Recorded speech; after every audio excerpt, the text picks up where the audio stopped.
They tried to steal my paid-off lakefront paradise and evict me from land I owned outright. Biggest mistake of their entitled lives. I'm Marcus. I bought 8 acres of heaven cash. Pristine lakefront farm, no mortgage, deliberately outside any HOA. 3 weeks in, a white BMW pulls up. Out steps the classic HOA Karen. Blonde bob, sunglasses, clipboard in hand. $1,200 dues plus $800 fee, she demands. Pay or leave. I laughed. I'm not in your HOA. Maps can change, she hisses coldly. That's when I knew. They were predators running a corrupt empire, full of threats and federal crimes. They picked the wrong retired union electrician. 6 months later, let's just say their perfect little empire wasn't so perfect anymore. And the smell of their desperation still makes me grin. Ready to see entitled neighbors get exactly what they deserve? Drop your wildest HOA revenge ideas below, and where you're watching from. Here's how buying my dream home turned into a war I never wanted to fight. I'm Marcus Sullivan, tank to my local 58 brothers who watched me wire Detroit skyscrapers through ice storms that would freeze your coffee solid. 52. Recently divorced after 25 years of marriage that ended when Nancy decided she preferred her yoga instructor's spiritual energy over my blue-collar reliability. The divorce settlement was fair. She kept the suburban house with its HOA rules about Christmas decoration timing, and I got Grandpa Joe's life savings plus my freedom. Best trade I ever made. Found paradise in 8 pristine lakefront acres where loons called at dusk, and the only regulations came from nature itself. The 1940s farmhouse groaned like a satisfied old man when lake breezes hit those cedar beams, and that honest wood smell mixed with fresh water beat any antidepressant Big Pharma ever cooked up. Martha Henderson, the previous owner, was 87 years of pure wisdom, wrapped in flannel shirts and common sense. She'd lived there since Eisenhower was president, watching the lake change from working-class fishing spot to yuppie paradise. Watch those California transplants across the water, she warned over coffee that could dissolve paint. More money than sense, and they think every problem gets solved with a committee meeting and a strongly worded letter. Should have gotten that warning notarized.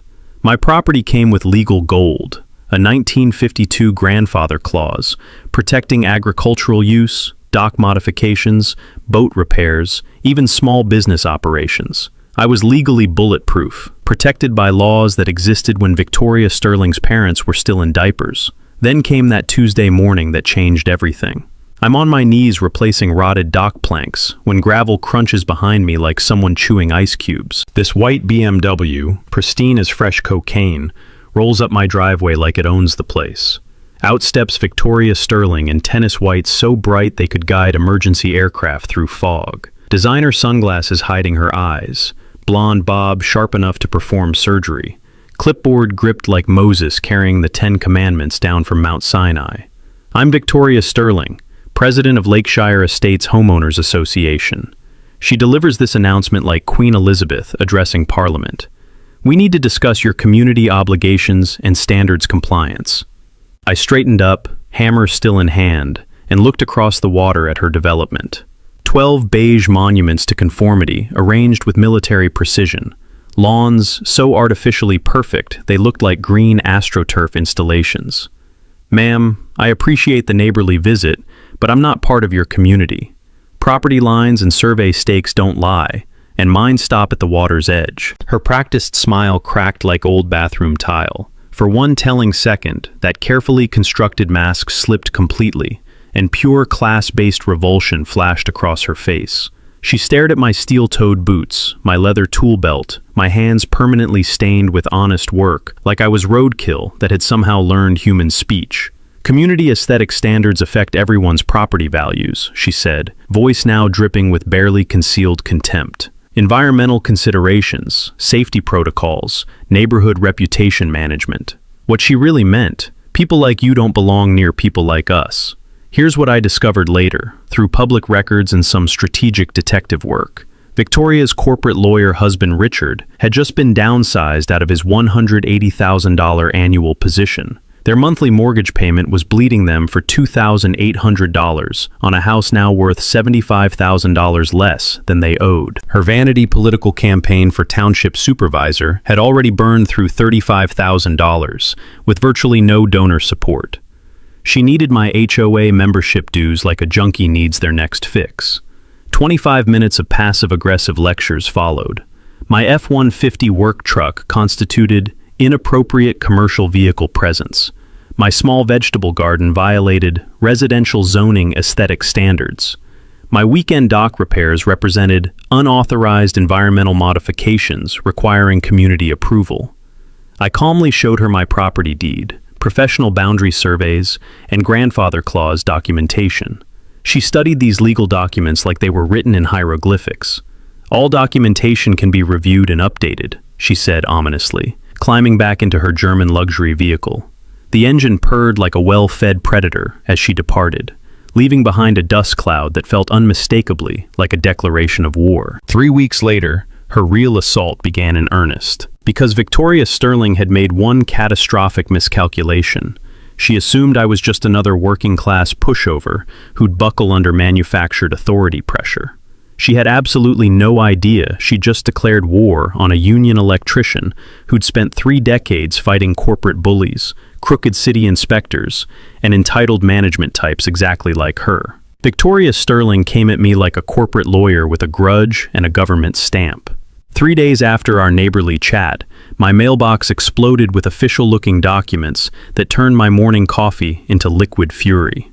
The first citation arrived on genuine township letterhead. Someone had done their homework. Violation notice, unapproved dock modifications.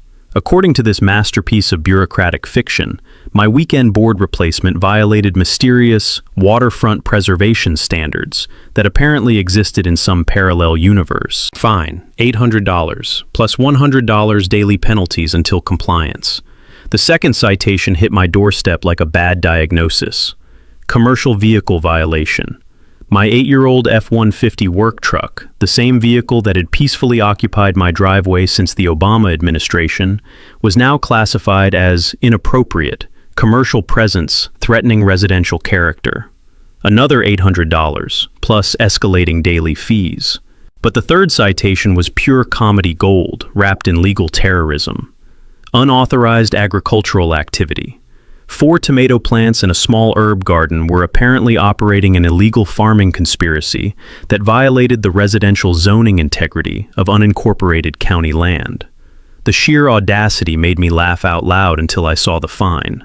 $800 more, plus $100 daily penalties. Total financial terrorism. $2,400 in immediate fines, with $300 daily penalties if I didn't surrender within 10 days. The smell of manufactured authority, mixed with rural corruption, was thicker than the algae bloom that choked the lake every August. Here's where most decent folks would panic, call expensive lawyers, maybe start writing checks to make the problem disappear. But 30 years of union electrical work teaches you something beautiful about fighting institutional bullies. When management starts throwing around fake paperwork, you counter with real paperwork, and you make them choke on it. First stop, county courthouse, where the real power lives. Susan Martinez, the tired but honest records clerk, helped me excavate every document touching my property since Roosevelt was president. What emerged from those dusty files made my union-trained bullshit detector sound like a 5-alarm fire alert. I remembered something my shop steward used to say during contract negotiations. When they threaten you with laws, make damn sure those laws actually exist. Turns out, property rights work the same way. My land was officially recorded in 1943, complete with agricultural exemptions and dock rights. The township that was now hassling me wasn't even incorporated until 1987, 44 years after my rights were carved in legal stone. Every single citation was based on ordinances that had zero legal authority over my property. But digging deeper revealed something even more beautiful. Dale Kruger, the township clerk whose signature blessed all my bogus violations, personally owned 2 prime building lots in Victoria's precious Lakeshire Estates development. Public records don't lie, even when the people filing them do. This wasn't about community standards or environmental protection. This was about financial desperation and criminal conspiracy. The mini revelation hit me like voltage through wet hands. Victoria and Dale weren't just harassing me for kicks. They were running a sophisticated shakedown operation designed to force property sales, and my lakefront paradise represented a multi-million-dollar payday once they could flip it to their developer friends. Time for some blue-collar justice. I filed 3 nuclear option documents that afternoon: a formal ethics complaint against Dale Kruger citing conflict of interest, a comprehensive public records request for all township communications involving my property, and a legal demand that all citations be withdrawn within 48 hours due to jurisdictional fraud. Then I mailed copies to every authority figure I could find: county prosecutor, state attorney general, regional newspaper editor, and the FBI field office that handles municipal corruption. Because here's what small-town crooks always forget.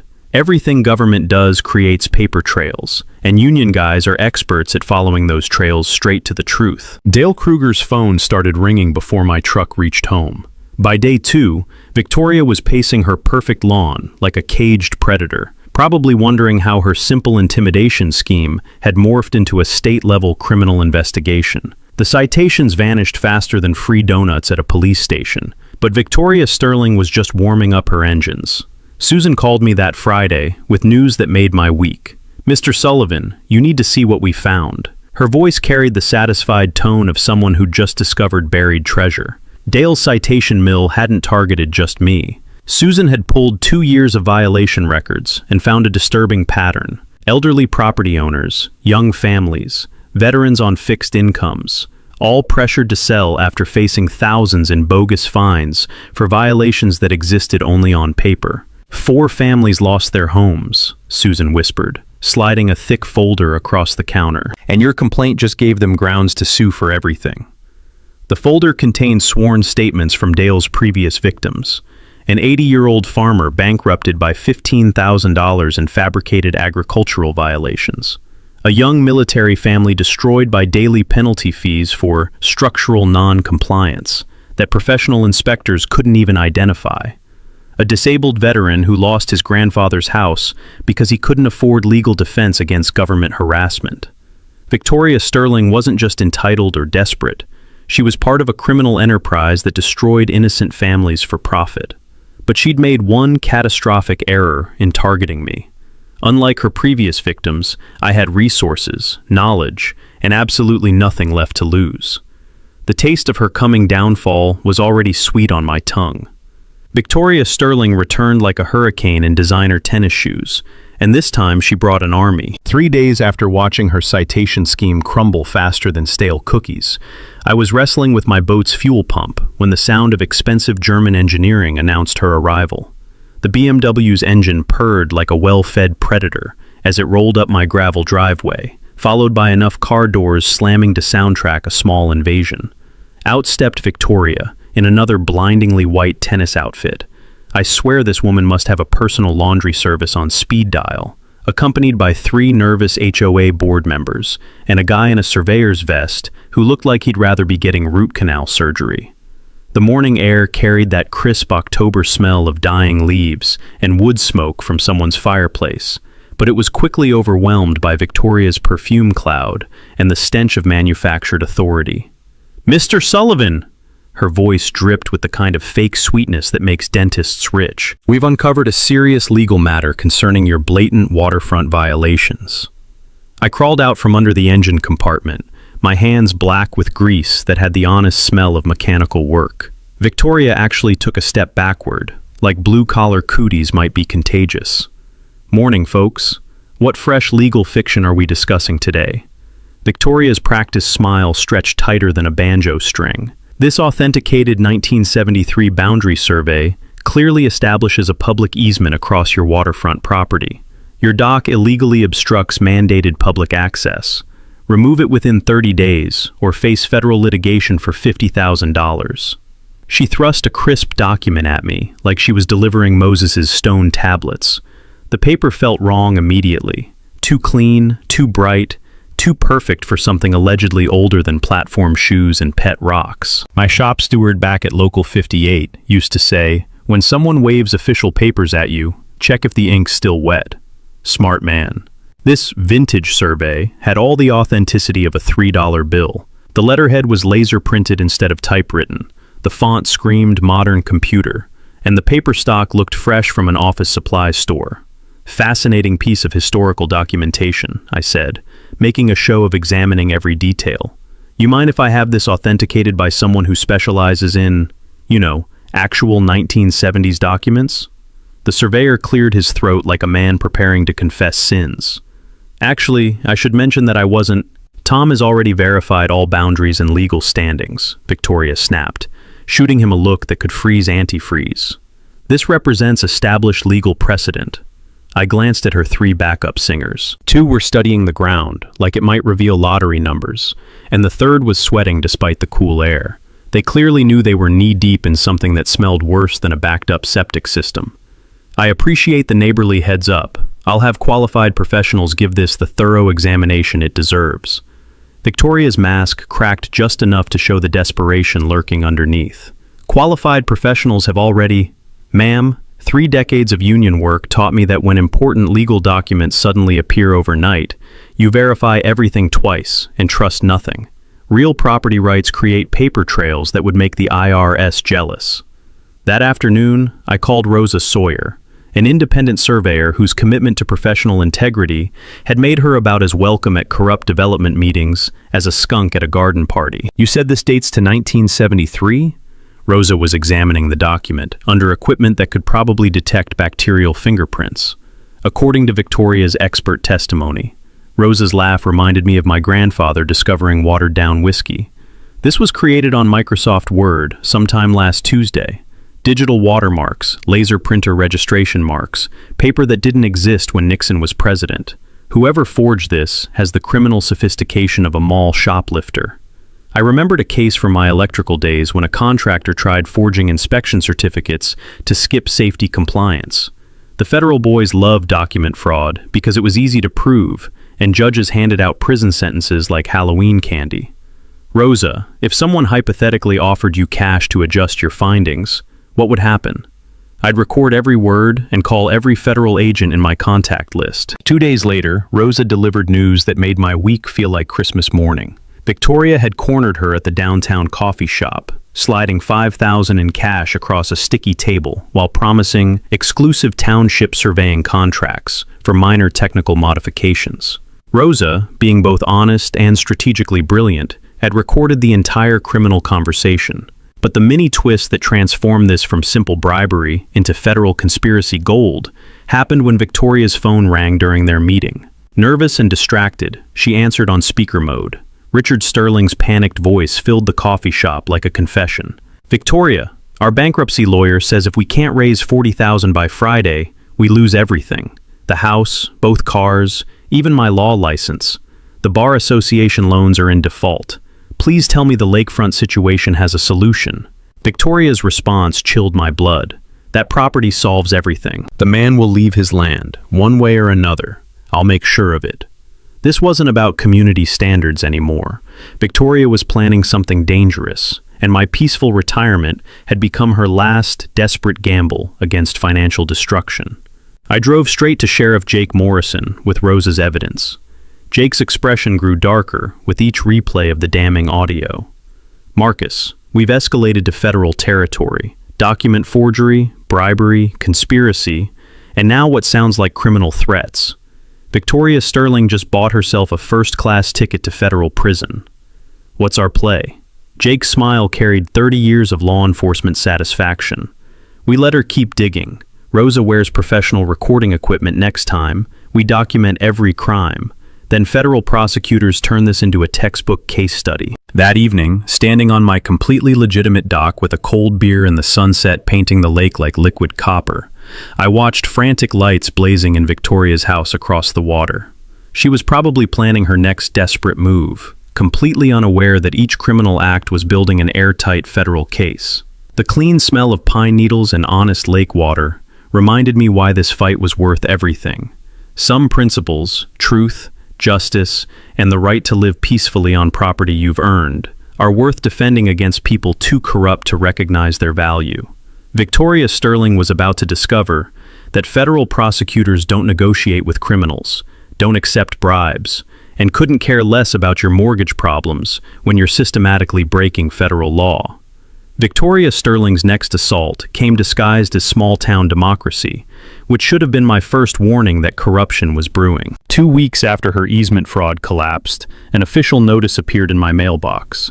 Emergency Zoning Board hearing. Property violations review. 24 hours notice for Thursday evening. Classic ambush timing. Working folks can't attend weeknight government theater. I arrived at Township Hall to find the parking lot transformed into a luxury car showcase. BMWs, Audis, and Range Rovers gleamed under streetlights like metallic sharks, all sporting Lakeshire Estate stickers like battle flags. Victoria had assembled her army. The meeting room buzzed with nervous energy under harsh fluorescent lights that hummed like angry wasps. The air was thick with burnt coffee, expensive perfume, and the distinctive smell of political corruption.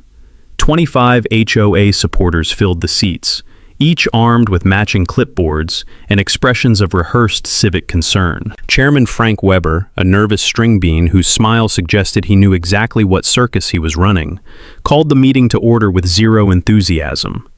"Tonight we address unauthorized commercial activities threatening residential zoning," Frank announced, his voice crackling like old radio. "Mrs. Sterling will present documented concerns." Victoria rose, wearing a navy business suit that transformed her from tennis mom to professional environmental advocate. Her PowerPoint presentation looked expensive enough to impress corporate executives. "Concerned residents have documented serious violations, endangering community safety and property values," she began, clicking through slides showing my truck, vegetable garden, and me helping neighbor Bob fix his outboard motor. "Professional analysis indicates these activities decrease surrounding property values by $75,000 per home."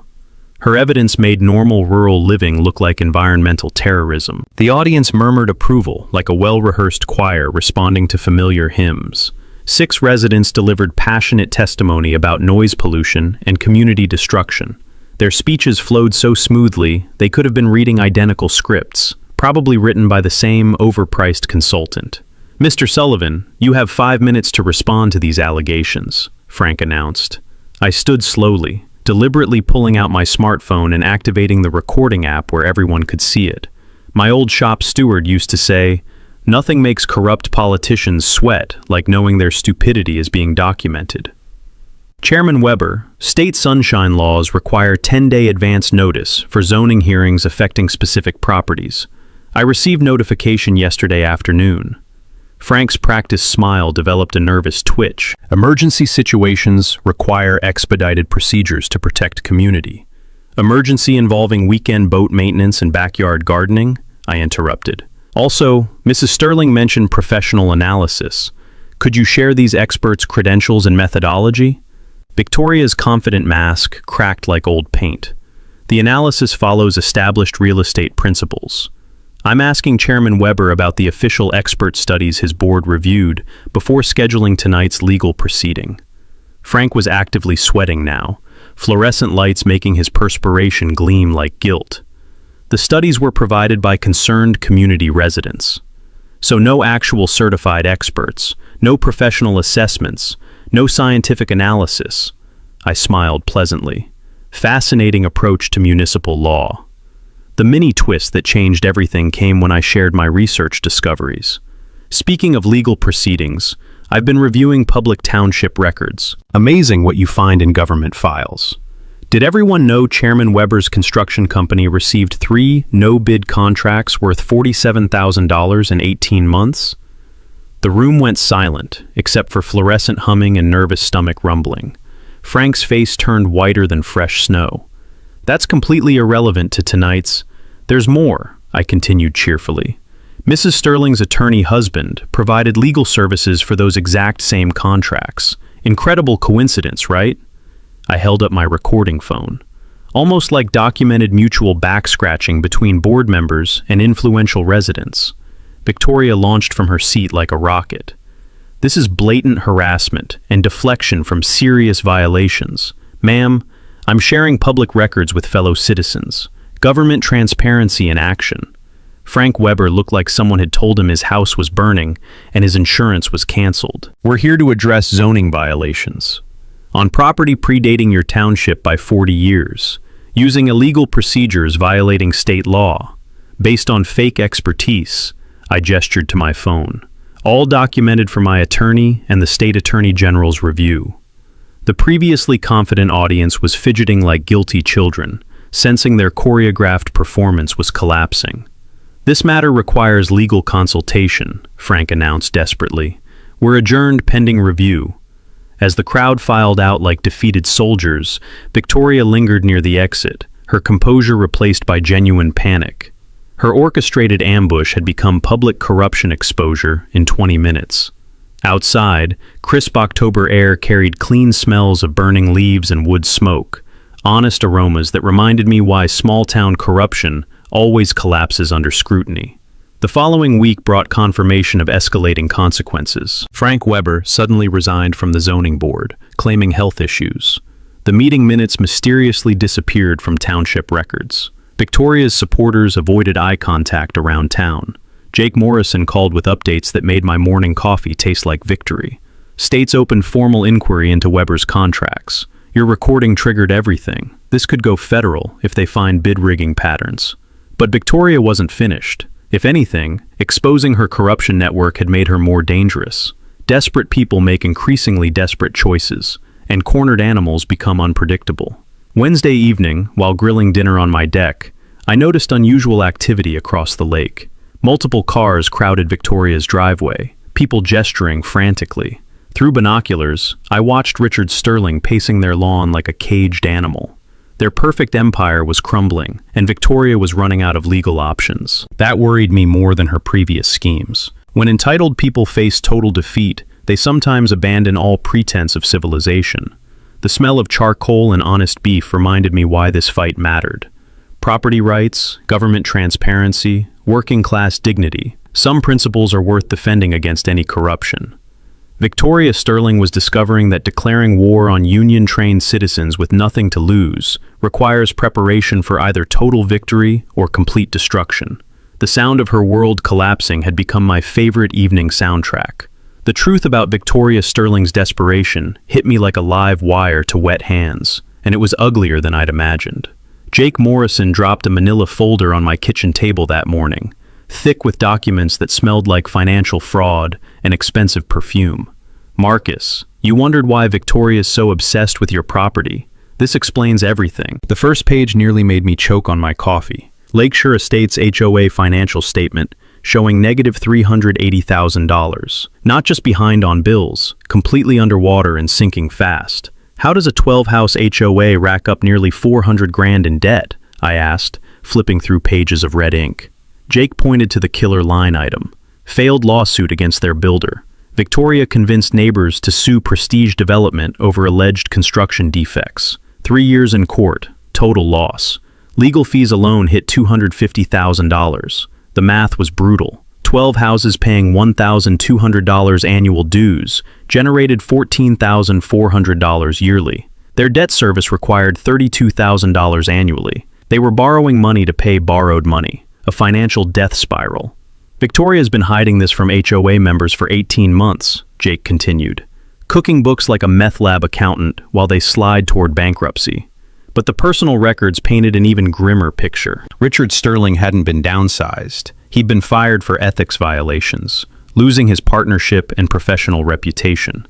No golden parachute, just disgrace and unemployment. Their monthly expenses read like a masterclass in financial suicide.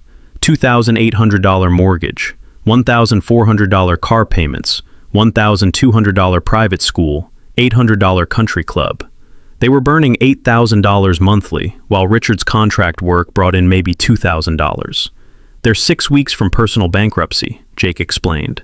Victoria's political campaign has blown $35,000 with 0 donations. She's desperate. Now I understood why she looked at my property like a starving woman eyeing prime steak. 8 lakefront acres could easily bring $500,000 from the right developer, enough to save the HOA and fund her delusions. The smoking gun was a handwritten note tucked between financial statements. Victoria's careful script laid out her criminal plan. Force Sullivan sale, split 60-40 with developer. HOA portion covers debt. Personal portion saves house/campaign. Timeline: 90 days before members discover crisis. This is conspiracy to commit theft, I said, studying her handwriting. Gets better. Jake showed me campaign finance records that made my corruption detector explode. Victoria had been paying HOA legal bills with campaign money, then reimbursing campaigns with HOA funds. Classic money laundering through political slush funds. She's violated election laws, embezzlement statutes, and conspiracy charges, Jake noted with satisfaction. Before we even get to harassment and bribery, the psychological picture was crystal clear. Victoria Sterling wasn't just entitled. She was watching 30 years of social climbing collapse in real time. The steelworker's daughter was about to lose everything separating her from working-class origins she'd spent a lifetime escaping. My grandfather used to say, desperate people will grab anything when drowning, including their rescuers. Victoria was drowning in debt and social pretension, and my property was her last life preserver. There's more, Jake said, producing research that chilled my blood. She's been investigating eminent domain laws, how to force condemnation for community benefit that gets sold to private developers. Victoria had contacted 3 law firms about forcing property sales for fake public projects. She was exploring every angle to steal my land legally. The woman's completely desperate, I said, staring into the abyss of human greed. Jake's smile was grimmer than a funeral. Desperate people make fatal mistakes. Victoria Sterling's about to grab the biggest live wire of her life. Outside, the lake sparkled peacefully, while across the water, Victoria's house sat like a monument to borrowed time and financial delusion. I finally understood the real stakes. This wasn't about community standards. This was about a woman facing total destruction who saw my property as salvation. Victoria Sterling was about to learn that trying to steal from a union electrician with nothing to lose was like grabbing high voltage with wet hands. The shock was going to be lethal. Time to assemble my own army, and unlike Victoria's scared suburbanites, mine was built from people who knew how to fight. The War Council convened in my renovated barn Saturday morning, folding chairs around my workbench with coffee strong enough to wake the dead. The smell of sawdust mixed with fresh donuts created an atmosphere corporate consultants would charge $500 an hour for. But we were doing this for free, and twice as effectively. Jake Morrison arrived first, carrying files thick as phone books, and wearing the satisfied expression of a cop who'd caught the town's biggest criminal. Rosa Sawyer followed with surveying equipment, and evidence that could sink Victoria's schemes deeper than the Titanic. Ben Hayes from the regional newspaper showed up with cameras and the hungry look of a reporter smelling Pulitzer material. The surprise guest was Sarah Walsh, an attorney specializing in HOA law, with a reputation for eating corrupt board members for breakfast. She'd driven 2 hours after hearing about Victoria's fraud, ready for war. What we have here, Sarah began, spreading legal documents across my workbench like battle plans, is textbook criminal conspiracy involving multiple federal violations. Victoria Sterling has declared legal warfare while embezzling funds and laundering money through political campaigns.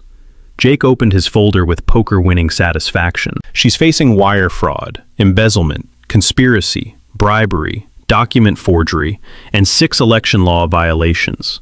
Federal prosecutors will love this. Corruption, politics, and enough evidence to convict a saint. Rosa fired up her laptop, showing property surveys that proved every Victoria claim was fabricated. Every boundary dispute, easement claim, zoning violation, complete fiction. I've got forensic evidence that would impress CSI investigators. Ben was taking notes for a 3-part exposé. This story has everything. David versus Goliath, government corruption, entitled rich people getting comeuppance. Marcus makes the perfect sympathetic protagonist. Sarah's legal strategy was comprehensive as NASA missions. We'd file quiet title action establishing permanent ownership, use estoppel defense preventing future disputes, and invoke anti-SLAPP laws protecting citizens from harassment. My shop steward used to say, documentation beats litigation every time. Courts love paper trails more than dramatic testimony, and we had enough evidence to build legal fortresses withstanding nuclear assault. Victoria's embezzlement creates personal liability for board members who knew about the crisis, Sarah explained enthusiastically. Insurance excludes fraud coverage, meaning they're individually responsible for entire debts. But here's where strategy got beautiful. Instead of just destroying Victoria, we'd save innocent HOA members who'd been lied to and stolen from. I'd offer structured bailout, resolving their debt through converting property to public lake access, creating tax benefits while establishing permanent peace. Ben's media component was coordinated perfection. Local coverage, regional expansion, national pickup once federal investigation went public. Social media would maximize Victoria's corruption exposure while protecting innocent neighbors. 3 HOA members had secretly contacted me after the zoning disaster, fed up with Victoria's authoritarianism and suspicious about hidden finances. They'd call for immediate resignation once truth emerged. "We're offering Victoria choice," Sarah noted. "Accept reasonable settlement saving everyone, or face complete legal annihilation, destroying her family and half the neighborhood." Jake's contingency planning covered everything. If Victoria accepted terms, she'd resign quietly and perform community service. If she refused, prosecutors would make her a cautionary tale law students would study for decades. Rosa's preparation included additional security cameras and comprehensive harassment documentation. We were ready for surveillance, sabotage, or any desperate measures Victoria might attempt. Our coalition's strength came from diverse expertise and shared justice commitment. Jake brought law enforcement credibility. Rosa provided technical evidence. Ben offered media leverage. Sarah contributed legal firepower. And I supplied righteous anger if someone pushed too far. The tactical beauty was offering Victoria face-saving exit while holding nuclear option. My union negotiation experience taught me that even corrupt opponents need dignified surrender paths. Cornered animals become dangerous. "This isn't about destroying Victoria for entertainment," Sarah concluded. "It's protecting property rights, exposing corruption, ensuring no other working families get victimized by entitled bullies with government connections." We scheduled coordinated action for the following week. Ben would publish expose Tuesday, triggering public pressure. Sarah would file legal motions Wednesday, establishing court record. Jake would present criminal evidence Thursday, forcing law enforcement action. Rosa would testify Friday, providing technical proof. The community outreach component involved educating HOA members about their rights and Victoria's deception. Most neighbors were decent people who'd been manipulated by someone they trusted to protect their interests. 3 backup plans addressed Victoria's possible responses: legal settlement, public relations warfare, or complete escalation to federal court. We were prepared for anything from reasonable negotiation to total war. But we all knew Victoria wouldn't surrender quietly. Desperate people with everything to lose don't choose peaceful solutions when cornered. She was probably planning something more dangerous than fake documents and bribery. The honest smell of work and fresh coffee reminded me why this fight transcended personal victory. Some principles, truth, justice, peaceful property ownership, are worth defending against any corruption or entitlement. My grandfather always said the best defense against bullies is hitting back twice as hard with twice as many friends. Victoria Sterling was about to face the most comprehensive legal assault of her privileged life. The coalition was locked, loaded, and ready to prove that working-class justice, when properly organized, could destroy even the most entitled corruption. Victoria Sterling's desperation had curdled into something darker than month-old milk, and I was about to discover just how dangerous cornered suburbanites could become. The first warning came at 3 a.m. Tuesday, when my security system started chirping like an angry cricket. I rolled out of bed, expecting raccoons raiding garbage, but instead caught a figure in dark clothing, skulking near my boat dock. By the time I grabbed my flashlight and reached the water, they'd vanished like a guilty conscience, leaving only muddy footprints that looked suspiciously like expensive athletic shoe treads. Wednesday morning brought the real shock. My boat engine turned over with grinding noises that sounded like someone torturing metal in a blender. When I popped the engine cover, the smell nearly knocked me backwards. Fuel contaminated with something that definitely wasn't marine-grade gasoline.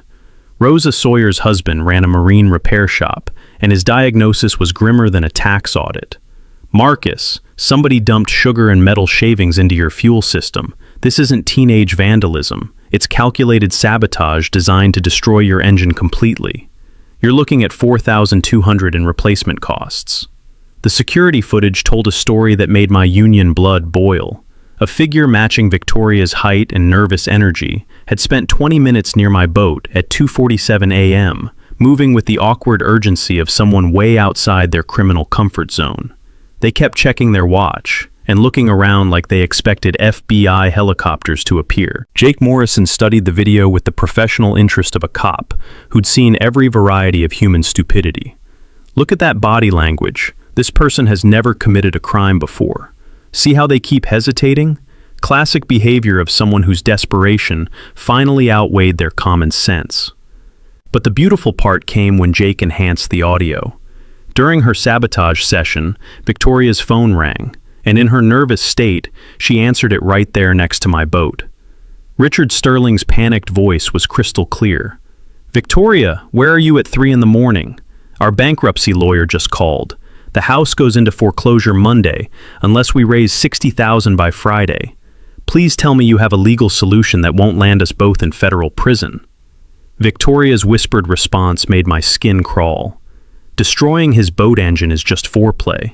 If he won't sell voluntarily, I'll make his existence so miserable he'll beg to escape. I've planned escalations that'll make tonight look like a gentle suggestion. This wasn't harassment anymore. Victoria was orchestrating a systematic terror campaign, and my peaceful lakefront retirement had become ground zero for her psychological warfare. I drove straight to Jake's office with the evidence, watching his expression darken like storm clouds gathering over the lake. "Marcus, we've crossed into serious federal territory. Interstate commerce laws make marine sabotage a major felony, especially with documented conspiracy and harassment patterns. This recording goes directly to FBI Special Agent Rodriguez. The mini twist that changed everything arrived Thursday, when Jake called with news that made Christmas and the 4th of July seem like minor celebrations. Remember Victoria's private investigator? Frank Castellano just surrendered himself with information that's going to detonate this case like a nuclear bomb. Frank had discovered Victoria's critical miscalculation. My financial situation was exponentially stronger than she'd assumed. Grandfather's inheritance, smart investments, and union pension benefits meant I had resources that made her intimidation attempts look like trying to sink a battleship with a squirt gun. More importantly, Frank had recorded Victoria offering him serious money to manufacture false evidence against me. Not investigate, actually create fabricated documents and stage photographs for legal proceedings. She wanted me to plant evidence of environmental violations, drug activity, anything justifying emergency property seizure, Frank explained in his sworn statement. When I refused, she offered triple payment plus exclusive township investigation contracts. That's when I realized this woman had completely lost her grip on reality. My shop steward used to say, when people start breaking laws to solve problems, they usually end up creating bigger problems. Victoria was proving that wisdom with mathematical precision. Agent Rodriguez's investigation revealed Victoria's sabotage extended beyond my property. 3 other residents opposing her HOA tyranny had experienced similar mysterious problems: vandalized mailboxes, poisoned landscaping, sugar and gas tanks, even slashed tires. Victoria had been operating a neighborhood intimidation racket that would have impressed organized crime bosses. My situation was just her largest and most visible target. Mrs. Sterling faces federal charges carrying 15 to 20 years, Agent Rodriguez explained with bureaucratic satisfaction. Wire fraud, conspiracy, witness tampering, destruction of property, plus what appears to be racketeering activity targeting multiple victims. The community pressure was crushing Victoria's remaining support faster than a steamroller. 4 board members resigned to avoid legal liability. Her political campaign suspended operations after donors fled like rats from a sinking ship. Even the country club was encouraging her to take an extended leave of absence. Jake's surveillance revealed Victoria's complete psychological deterioration. She drove past my property multiple times daily, sometimes parking across the lake with binoculars, studying my movements like some deranged wildlife researcher tracking dangerous predators. Classic signs of total mental breakdown, Jake observed. Paranoid surveillance, obsessive behavior, complete disconnection from legal consequences. When entitled people face absolute destruction, they sometimes snap like overstretched rubber bands. Richard Sterling had hired criminal defense counsel and was quietly exploring legal separation to protect himself from his wife's escalating criminality. Smart man, Victoria's behavior threatened to destroy everyone within her blast radius. But Victoria's most terrifying quality was her absolute refusal to accept defeat. Each setback fueled more desperate schemes, and I was starting to worry about what she might attempt when conventional sabotage failed to achieve her goals. The clean smell of pine needles and honest lake water reminded me that peaceful things are worth fighting to protect. But Victoria Sterling was proving that suburban entitlement, when combined with financial desperation, could transform ordinary people into genuinely dangerous criminals. The taste of her approaching destruction was getting sweeter, but something told me her most dangerous moves were still coming. Victoria Sterling's final gambit was so audacious it would have impressed mob bosses, and so stupid it guaranteed her complete destruction.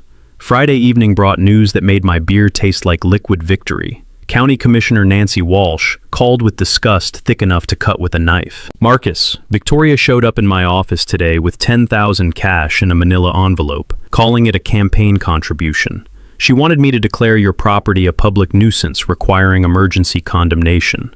Nancy was one of those rare, honest politicians who treated bribes like radioactive waste. I told her attempting to bribe elected officials was a federal felony. She laughed and said federal authorities would never investigate small-town property disputes. Woman's completely delusional.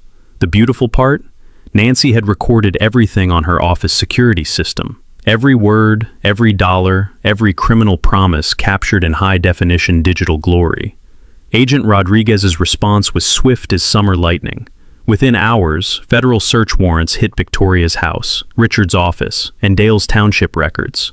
My property harassment had mushroomed into a comprehensive corruption probe that would make regional headlines. The community uprising began that weekend when Ben Hayes published his explosive exposé, The Lakeshore Conspiracy, How Entitled Elites Tried to Steal a Veteran's Property. 3 articles detailed Victoria's entire criminal enterprise, with financial records and recorded conversations that painted her as a textbook suburban corruption case. Social media erupted like Mount Vesuvius. The Truth About Lakeshore Facebook group gained 400 members in 48 hours, with residents sharing stories about Victoria's intimidation tactics.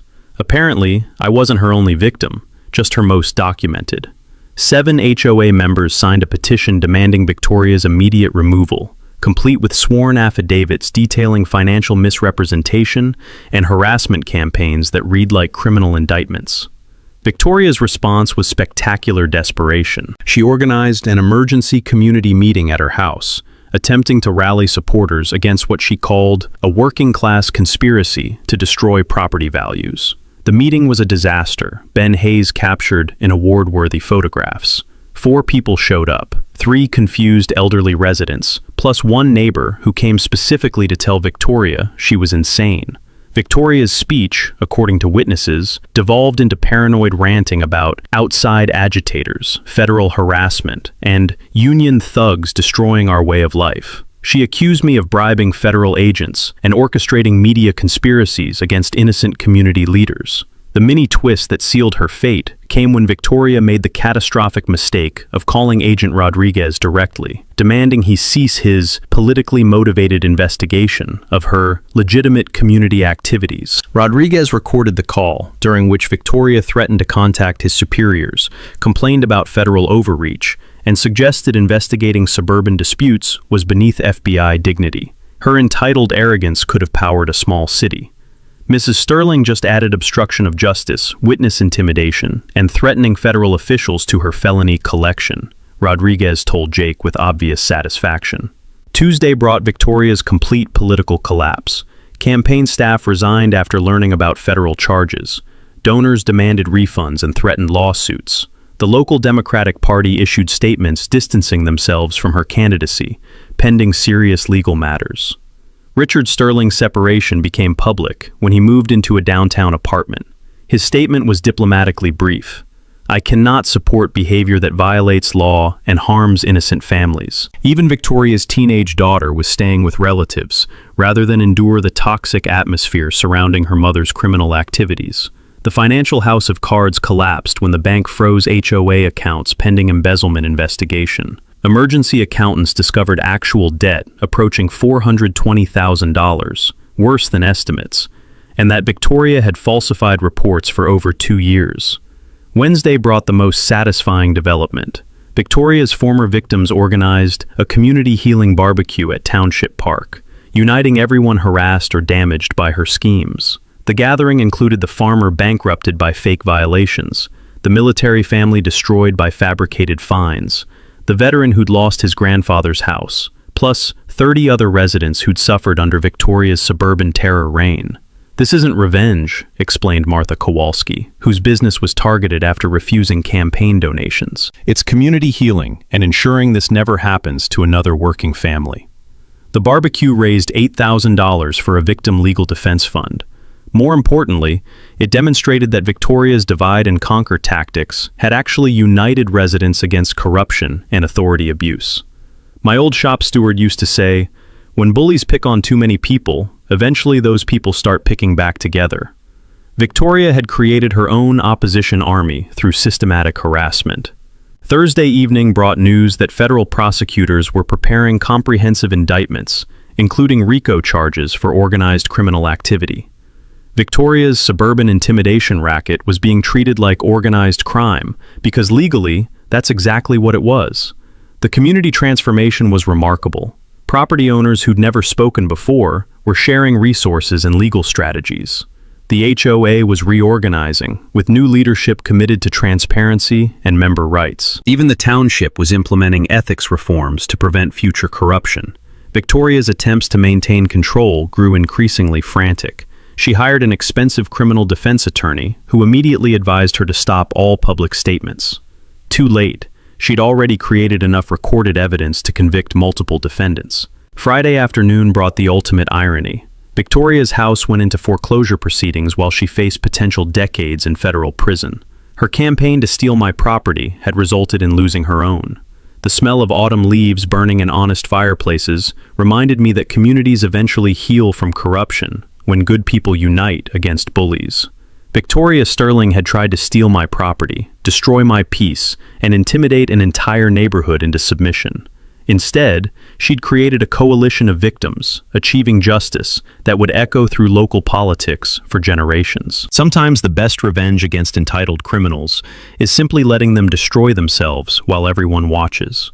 The taste of her approaching downfall was sweeter than my grandmother's apple pie. The final confrontation came on a crisp Saturday morning that would be remembered in local politics for decades, and it was more explosive than anyone could have predicted. Victoria Sterling had called an emergency HOA meeting at the Lakeshire Community Center, apparently believing she could still control the narrative. What she got instead was a packed room full of angry neighbors, federal agents, regional media, and enough evidence to convict a crime syndicate. I arrived to find the parking lot looking like a law enforcement convention. FBI vehicles sat next to news vans, while sheriff deputies directed traffic. The morning air carried electric tension, mixed with fresh coffee from crews who'd been setting up since dawn. The community center was standing room only, with over 80 residents, plus reporters from 3 newspapers and 2 television stations. Agent Rodriguez positioned himself near the back exit with backup agents, while Jake Morrison provided security that looked more like criminal proceeding protection. Victoria entered, wearing her most expensive business suit, carrying herself with desperate dignity of someone who knew this was her last performance before federal prison. Her remaining supporters, maybe 6 people total, clustered nervously like passengers on a sinking ship. The atmosphere was thick enough to chew. Nervous sweat mixed with expensive perfume, and the kind of fear that comes from watching your world collapse in real time. "Ladies and gentlemen," Victoria began, voice carrying forced confidence that fooled nobody. "We're here to address malicious attacks on our community by outside agitators with criminal connections." The audience stirred restlessly. Several residents exchanged glances suggesting they knew exactly who the real criminal was. I stood slowly, holding the thick evidence folder Sarah Walsh had prepared. "Mrs. Sterling, before you continue, I'd like to share public documents with our neighbors. Transparency in community affairs." Victoria's mask cracked immediately. "This is an appropriate forum for personal attacks." "Ma'am, these aren't attacks. These are financial records from your HOA accounts, recorded conversations, and sworn federal statements." The room went silent except for camera clicks and nervous shuffling. I opened the folder like a prosecutor presenting evidence. Our HOA is $420,000 in debt due to failed lawsuit Mrs. Sterling initiated without approval. She's been falsifying financial reports for 2 years while planning assessments that would have bankrupted half this room. Gasps rippled through the audience as residents realized the scope of financial deception. There's more, I continued, pulling out transcribed recordings. Mrs. Sterling has been caught bribing officials, forging documents, and sabotaging property belonging to residents who opposed her. Victoria jumped up like she'd been electrocuted. This is harassment orchestrated by bribed federal agents working with union criminals. Mrs. Sterling, Agent Rodriguez interrupted from the back, voice carrying federal authority. I'd advise stopping statements that could be used against you in court. The agent's presence transformed community theater into criminal proceedings. Victoria's face went white when she realized prosecutors were documenting her every word. Agent Rodriguez, I said, would you share what charges Mrs. Sterling faces? Rodriguez stepped forward with professional satisfaction. Mrs. Sterling has been indicted on 14 federal charges, including wire fraud, embezzlement, bribery, conspiracy, obstruction of justice, and witness intimidation. Additional charges are pending. The room erupted in shocked murmurs and angry voices. Residents stood demanding to know how HOA fees were stolen, while others called for immediate resignation. The mic drop moment came when Martha Kowalski stood with a petition signed by 47 residents. Victoria Sterling, we the undersigned hereby demand your immediate resignation from all HOA positions, followed by supervised elections and complete financial audit of accounts you controlled. Victoria's response was pure desperation, mixed with entitled rage. You people don't understand what I've sacrificed to protect property values from the kind of people who... The kind who work for living? I interrupted. Who pay bills honestly, who don't steal from neighbors. Her final meltdown was spectacular. Victoria screamed about class warfare, union conspiracies, and federal harassment, while pointing accusingly at residents who'd opposed her authority. Security removed her as she threatened lawsuits against everyone present. The unanimous vote removing Victoria took 5 minutes. The unanimous vote, accepting my offer to donate lakefront property for community use, took another 5. The standing ovation when Rodriguez announced prosecutors would seek maximum sentences lasted 3 full minutes. As the crowd filed out, something beautiful caught morning sunlight through windows. Neighbors intimidated into silence were finally talking freely, sharing stories, planning the genuine community Victoria had tried to destroy. Ben Hayes captured the perfect photograph. Victoria Sterling being escorted to FBI vehicles, while community members embraced in the background. The image would appear on regional front pages under headlines about corruption, justice, and ordinary citizens standing up to bullies. Outside in crisp autumn air, honest smells of wood smoke and fallen leaves reminded me why this fight was worth everything. Some battles aren't about winning. They're about proving truth and justice can triumph over entitled corruption when good people refuse to surrender. Victoria Sterling had tried to steal my property and destroy community peace. Instead, she'd created the most unified neighborhood in county history, while earning herself front-row seats at her own political funeral. The taste of complete victory was sweeter than anything I'd ever experienced. 30 days after watching Victoria Sterling led away in handcuffs, I stood on my dock at sunrise, coffee steaming in crisp air, witnessing the most beautiful transformation I'd ever seen. The immediate justice was swift and satisfying. Victoria pleaded guilty, receiving 18 months federal prison plus supervised release. Dale got probation and $25,000 township restitution. Frank lost his contractor's license. New township leadership implemented ethics reforms that became regional models. But real victory wasn't their punishment. It was what we built from corruption's ashes. The HOA debt crisis resolved through community bonds, my $50,000 donation, and federal restitution recovering Victoria's stolen money. New bylaws limited board authority, required financial transparency, and established member protections preventing future authoritarian leadership. Personal healing came unexpectedly. My relationship with Sarah Walsh evolved from professional collaboration to genuine romance. 6 months post-trial, she moved her practice lakeside, becoming my partner in love and property rights battles. My refuge became our shared sanctuary.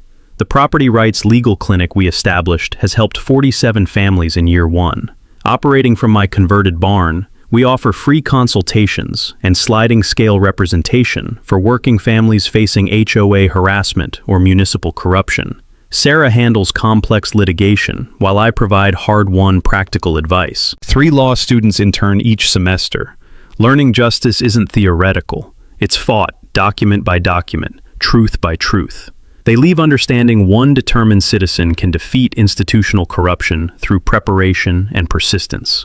The conservation legacy exceeded expectations. My donated 3 acres became Lakeshire Community Preserve, featuring native restoration, educational programs, and public access bringing families together instead of dividing them. Property values increased 15% as the preserve became regional attraction. Educational impacts spread beyond our community. The Sullivan method of documenting harassment and building coalitions is taught in paralegal programs across 3 states. My story appears in municipal law textbooks, demonstrating how ordinary citizens defeat corruption professionally. Congressional testimony led to federal legislation strengthening homeowner protections against HOA abuse. The Working Families Property Protection Act includes provisions inspired directly by Victoria's schemes. The sweetest justice came from Victoria's transformation. Prison counseling addressed alcohol addiction and childhood trauma driving decades of social climbing. Upon release, she enrolled in community college, studying social work, volunteering at homeless shelters, where she discovered authentic purpose. Victoria's daughter wrote expressing gratitude for stopping her mother's destructive path. "You didn't just save your property," she said. "You saved my mom from becoming someone worse." The annual scholarship program honors working families pursuing public service education. Tank Sullivan Working Families Scholarship awards $5,000 to students studying law, administration, or trades, prioritizing those fighting corruption and protecting ordinary citizens. Financial justice extended beyond restitution. Civil lawsuits created victim compensation exceeding $200,000. 4 families who'd lost homes received restart money, while others got legal fee coverage. Regional impact transformed politics permanently. Townships adopted ethics reforms based on our experience. Municipal corruption prosecutions increased dramatically as citizens learned successful resistance was possible. Looking forward, the documentary David vs. Goliath, A Working Man's Guide to Justice, premieres next month, potentially reaching national audiences with our message that ordinary citizens can defeat extraordinary corruption. My book, Union Justice: How I Beat HOA Corruption and Saved My Community, comes out spring, with speaking invitations from property rights organizations nationwide. The message resonates because it's fundamentally American: determination, community solidarity, and constitutional rights defeating entitled abuse. This morning, watching grandchildren fish while Sarah tends her garden, I smell pine needles and lake water mixed with coffee and hope. Across the water, new neighbors wave from Victoria's former house, a young military family who transformed it into genuine home. The loons call it sunrise like they have for generations, reminding me some things endure beyond human corruption.